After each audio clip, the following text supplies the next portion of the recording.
Hey guys, Chris here. Behind me we have the 2017 Volvo V40, and today I'm going to tell you guys 9 things I love about this car.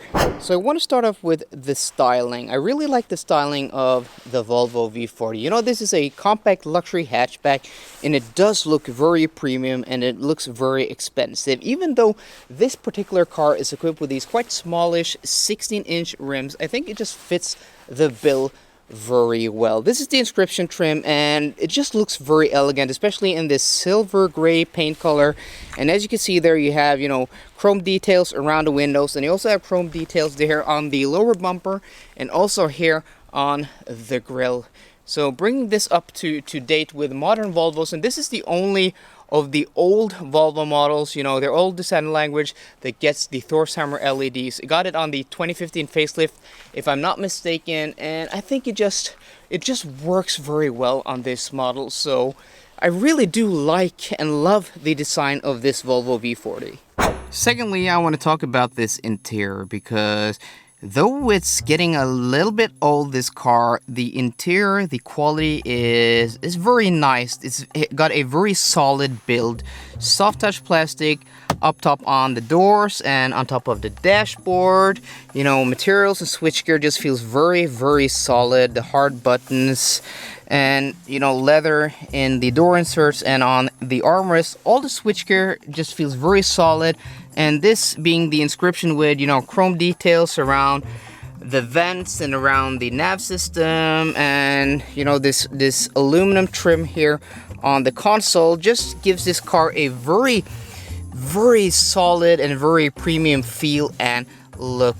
You know, it's not second to Audi, it's not second to Mercedes. It's on par with the Germans in this class, and that's very impressive. The third thing I love about this car is just the fact that it has a digital gauge cluster. That's just amazing on, you know, a 6-year-old platform. It's only this car and the Audi A3 that gets a digital gauge cluster now in 2018. You know, this car's up for a redesign later this year, which will probably give it, you know, the full digital gauge cluster, but it's awesome that it, you know, it even has a digital gauge cluster. And you can see there, this is, you know, the performance theme, giving it a large tach there in the middle, and then the speed right there dead center. It's not the biggest digital gauge cluster, but my god guys, it's a digital gauge cluster, and it has some customization. Here you have themes, and then you can go up there to eco. That looks very nice. And then you have elegant, but I like the performance because that gives me, you know, the digital speed limit there in the center. The fourth thing I love about this car are the seats. Volvo seats are the best in the business. This car, you know, is manually adjustable, both the passenger and the driver's side, but it has manual lumbar, and you can adjust it in the height, the length. You can tilt the back, and you can also tilt the seat cushion. It just has very nice support, and the leather, there's only one leather quality in, you know, in these cheaper Volvos, but the leather is very, very nice and very supple, much nicer than the standard leather you get in Audi, Mercedes, and BMW. The fifth thing I love about this car is the steering wheel. So this is Volvo's old steering wheel design, and to me it doesn't look that old. Actually, I think it looks very pretty, though the new steering wheels obviously look much more modern, but just the quality, the feel of it, the thing just feels very solid. The thickness is just about perfect. Not too thin, not too thick. The leather is very nice, feels very durable, but still very soft to the touch. But what I like is that the buttons feel very solid. And actually this part here is real metal, and you don't have that in the 90 or the 60 series Volvos. They have metal trim and some plastic bits, but this is just very solid feeling. Yes, the airbag cover is soft plastic, but the thing just feels very solid, and I like the steering wheel a lot. And also has these grips here and these indentations here, and this is actually the outer steering wheel is actually the steering wheel that Aston Martin used when they were under Volvo ownership. So that says something about this steering wheel. Frameless mirrors is something I think Volvo were the first to pioneer. Just look at this thing. There's not a bezel on it. It's just very simple and looks very elegant, and I don't know why it took so long for other car manufacturers to catch up with Volvo, because this is just a very nice feature, giving you not wasting any of this precious real estate up here.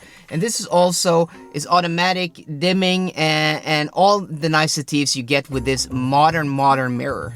The next thing I love about this car is the fact that it even has a backup camera. Remember, this is a 2012 design. This car due for redesign later this year or next year probably. It will be available for consumers, but this car has a backup camera, and I just find that fascinating because I wasn't expecting that at all. And though the screen isn't of the best resolution, it works perfectly fine. And you also have lines here when you turn the steering wheel, so that's just plain impressive. Number 8, guys, is the size of this car. This car has the perfect size, especially for city driving. It fits in every parking spot.